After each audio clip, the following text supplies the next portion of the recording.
नमस्कार दोस्तों, जय श्री कृष्ण। आपका स्वागत है हमारे इस पवित्र श्रृंखला में, भागवत गीता के दिव्य अध्यायों की यात्रा में।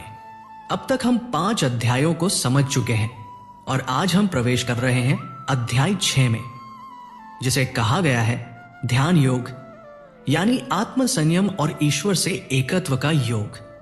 भगवान श्री कृष्ण इस अध्याय की शुरुआत बहुत गहरे और अद्भुत विचार से करते हैं। वो कहते हैं, जो बिना कर्म के फलों की आसक्ति के कर्म करता है वही सच्चा सन्यासी है।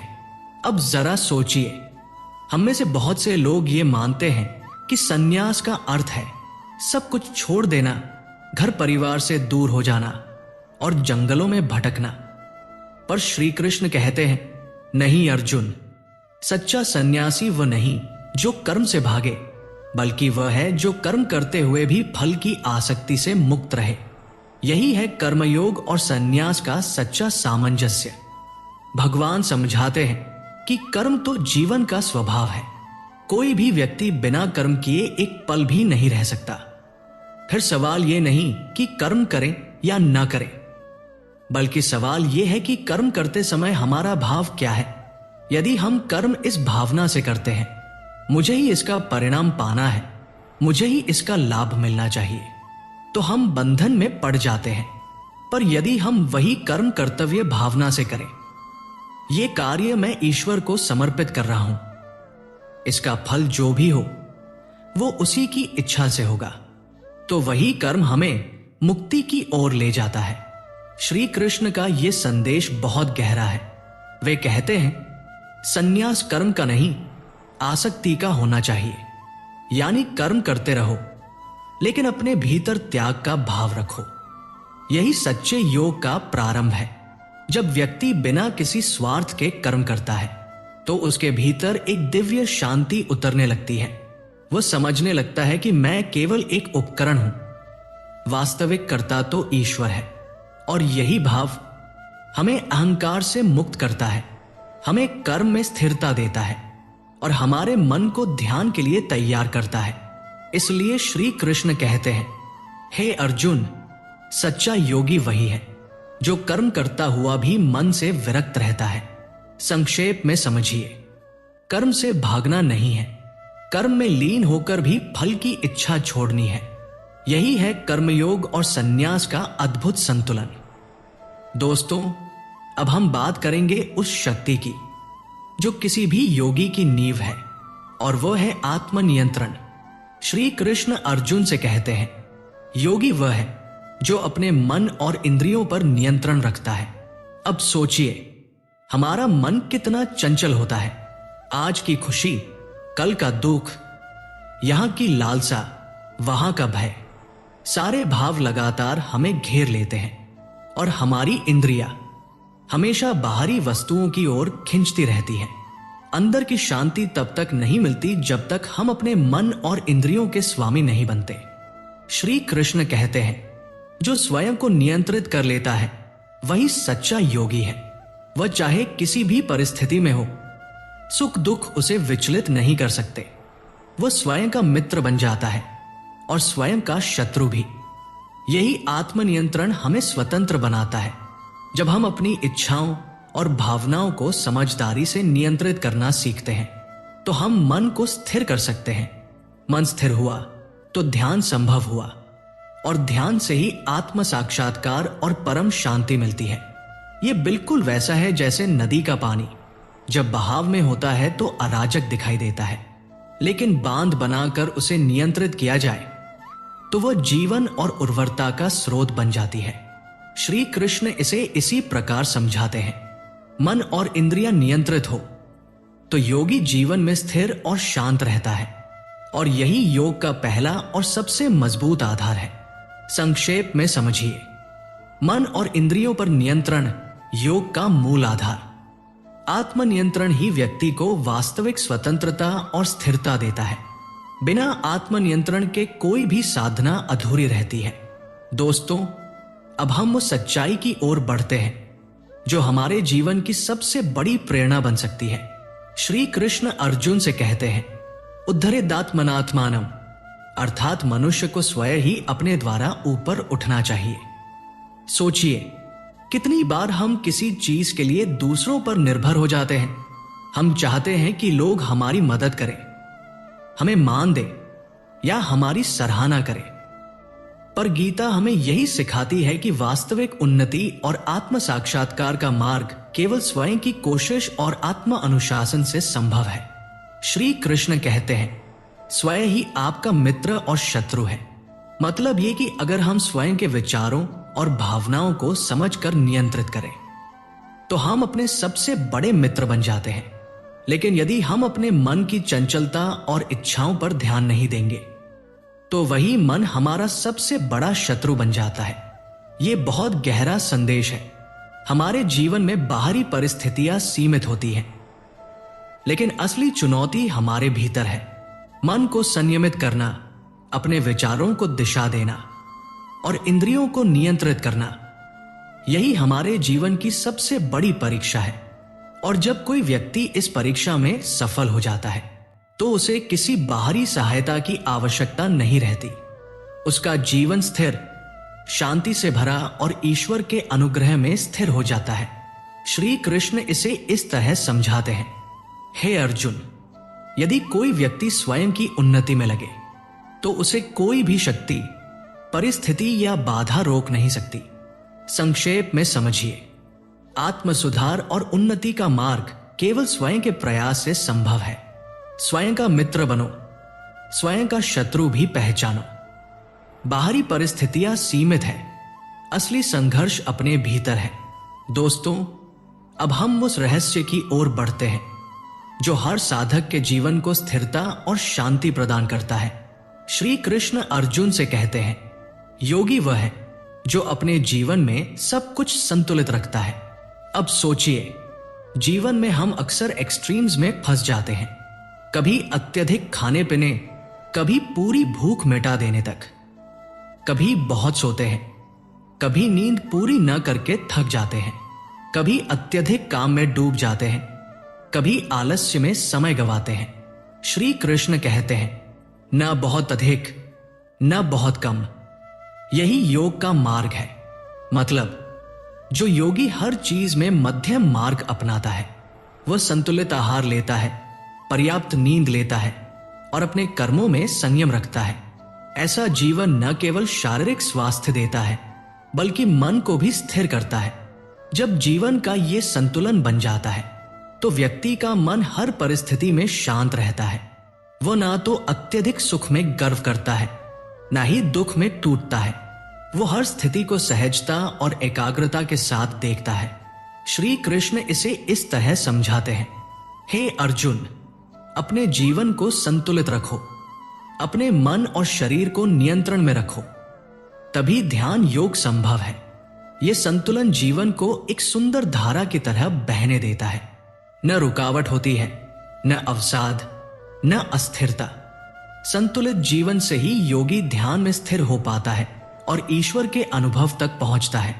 संक्षेप में समझिए, जीवन में मध्यम मार्ग अपनाएं, आहार, नींद और कर्म में संतुलन रखें।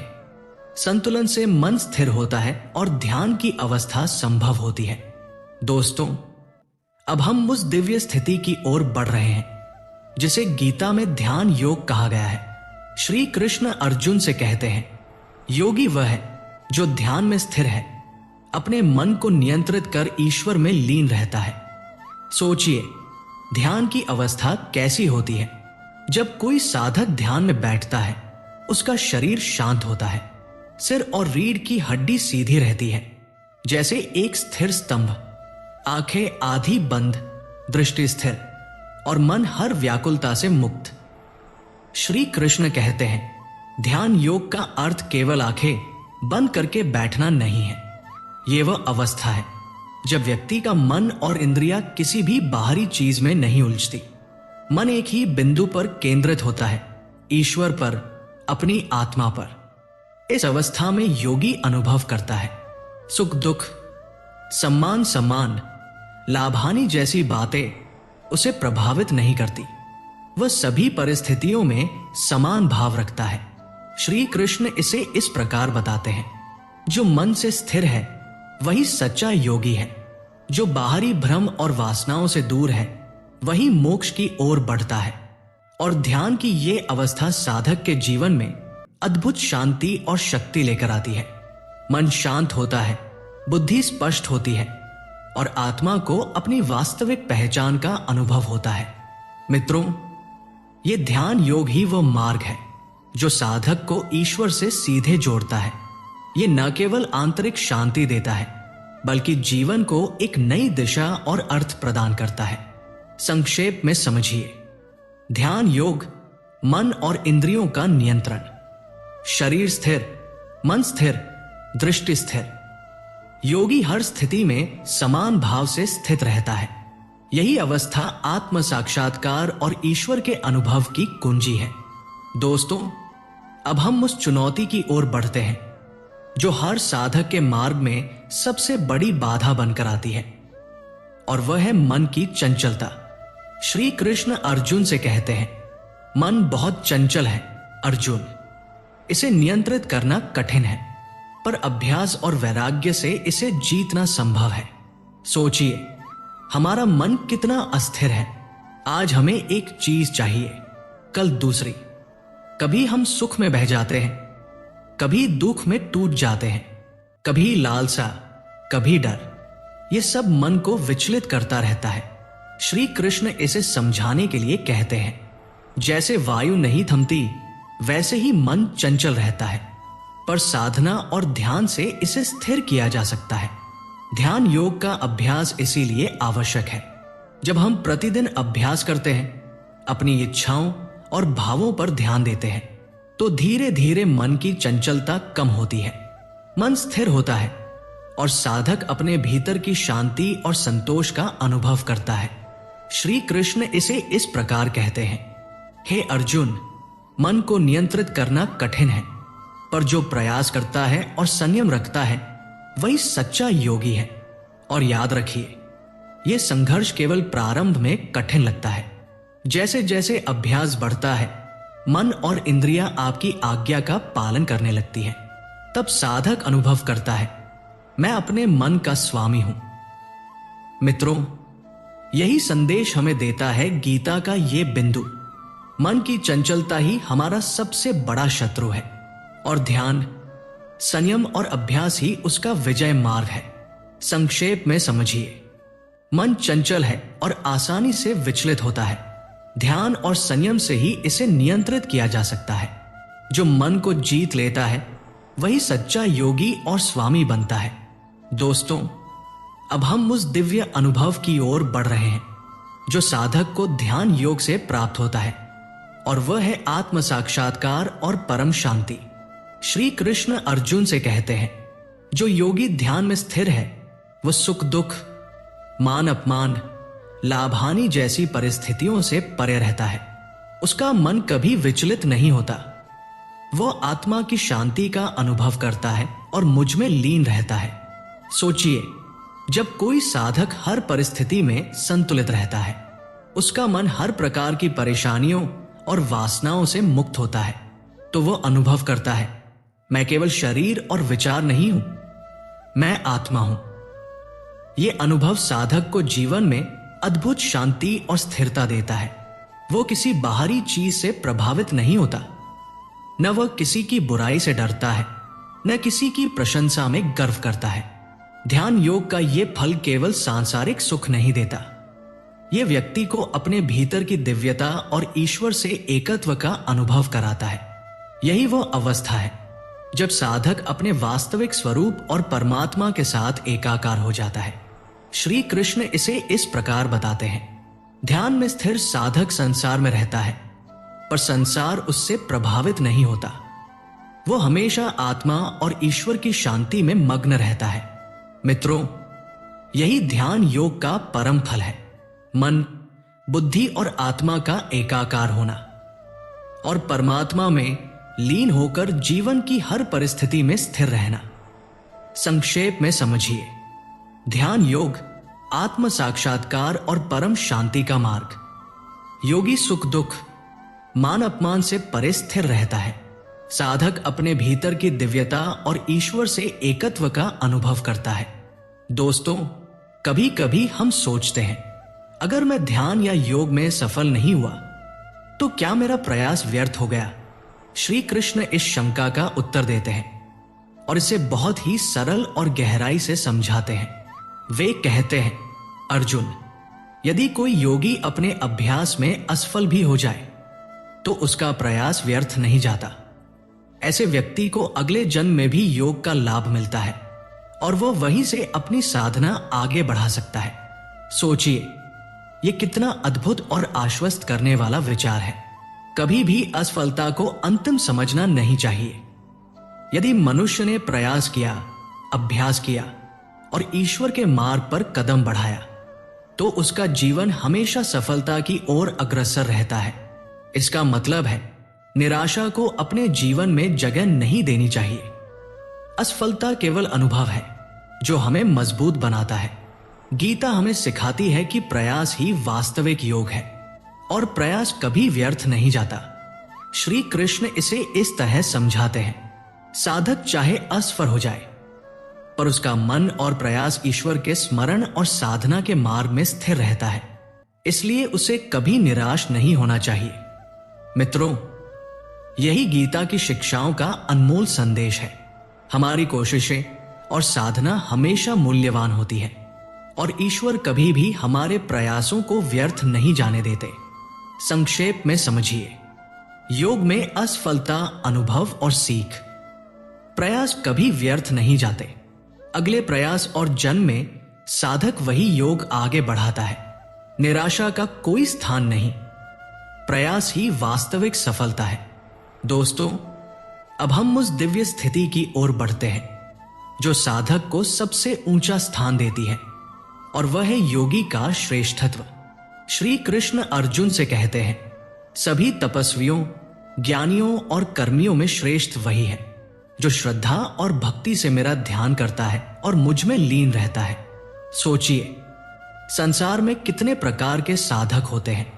कुछ तपस्या में लीन, कुछ ज्ञान की खोज में और कुछ कर्मों में व्यस्त। पर श्री कृष्ण कहते हैं, सच्चा श्रेष्ठ वही है जो सभी प्रकार के साधनाओं के माध्यम से ईश्वर और आत्मा में लीन होता है। ये श्रेष्ठता बाहरी रूप से नहीं बल्कि अंदर की शुद्धता और स्थिरता से मापी जाती है। योगी का मन न तो आसक्तियों में फंसता है न अहंकार में। वह सभी परिस्थितियों में समान भाव रखता है और अपने कर्मों को ईश्वर को समर्पित करता है। श्री कृष्ण इसे इस प्रकार स्पष्ट करते हैं, योगी वह है जो अपने मन, शब्द और कर्म में संयम रखता है। वो अपने भीतर की दिव्यता को पहचानता है और मुझ में स्थिर रहता है। यही सभी साधकों में सर्वोच्च योगी है। मित्रों, यही संदेश हमें याद रखना चाहिए। सच्ची श्रेष्ठता केवल शक्ति, धन या ज्ञान में नहीं बल्कि ईश्वर के स्मरण और आत्मनियंत्रण में स्थिर रहने में है। संक्षेप में समझिए, सच्चा श्रेष्ठ योगी मन, बुद्धि और कर्म में संयमित, ईश्वर में लीन रहने वाला साधक सभी में श्रेष्ठ। बाहरी प्रतिष्ठा नहीं, आंतरिक स्थिरता और भक्ति ही श्रेष्ठता है। दोस्तों, अब हम इस अध्याय के सार तक पहुंच चुके हैं और यही वो बिंदु है जिसे जीवन में उतारना सबसे जरूरी है। श्री कृष्ण कहते हैं, जो अपने मन को नियंत्रित कर लेता है वही हर परिस्थिति में स्थिर रहता है। उसके लिए संसार न मित्र है न शत्रु, सब एक समान है। यही ध्यान योग का सार है, मन को जीतकर ईश्वर को पाना। सोचिए, कितना सरल और गहरा संदेश है। हमारे जीवन में सुख दुख, प्रशंसा अवमानना, लाभानी सब चलता रहता है, लेकिन जब मन स्थिर होता है, जब मन और इंद्रियां नियंत्रित होती है तो व्यक्ति हर स्थिति में शांत और संतुलित रहता है। यही ध्यान योग का अंतिम लक्ष्य है। मन की चंचलता को जीतना, अपनी इच्छाओं और भावनाओं पर नियंत्रण रखना और हर परिस्थिति में ईश्वर और आत्मा की अनुभूति में स्थिर रहना। श्री कृष्ण इसे इस प्रकार समझाते हैं, हे अर्जुन, जिसने अपने मन को संयमित कर लिया उसने संसार और आत्मा दोनों को पा लिया। मित्रों, ये अध्याय हमें यही शिक्षा देता है। कर्म करें पर फल की आसक्ति त्यागे, मन और इंद्रियों पर नियंत्रण रखें, संतुलित जीवन जिए, ध्यान योग के अभ्यास से आत्म साक्षात्कार और ईश्वर का अनुभव करें। यदि हम इन सिद्धांतों को अपने जीवन में अपनाएं तो हम न केवल मानसिक और भावनात्मक शांति पाएंगे, बल्कि जीवन का वास्तविक उद्देश्य आत्मा और परमात्मा के साथ एकता भी प्राप्त होगा। दोस्तों, आज हमने जाना कि ध्यान योग और आत्म संयम का मार्ग ही हमें शांति, स्थिरता और ईश्वर के अनुभव तक ले जाता है। गीता हमें यह सिखाती है कि कर्म करते रहो, लेकिन फल की आसक्ति छोड़ दो। मन और इंद्रियों पर नियंत्रण ही योग का आधार है। संतुलित जीवन और ध्यान से ही आत्मा और परमात्मा में एकत्व संभव है। संक्षेप में कहें तो मन को नियंत्रित करना और ध्यान योग का अभ्यास करना ही मुक्ति का मार्ग है। यदि आपको यह वीडियो पसंद आया हो तो लाइक और शेयर जरूर करें, चैनल को सब्सक्राइब करें और घंटी आइकन दबाएं ताकि आप हमारी अगली अध्याय की वीडियो मिस ना करें। जय श्री राधे कृष्ण।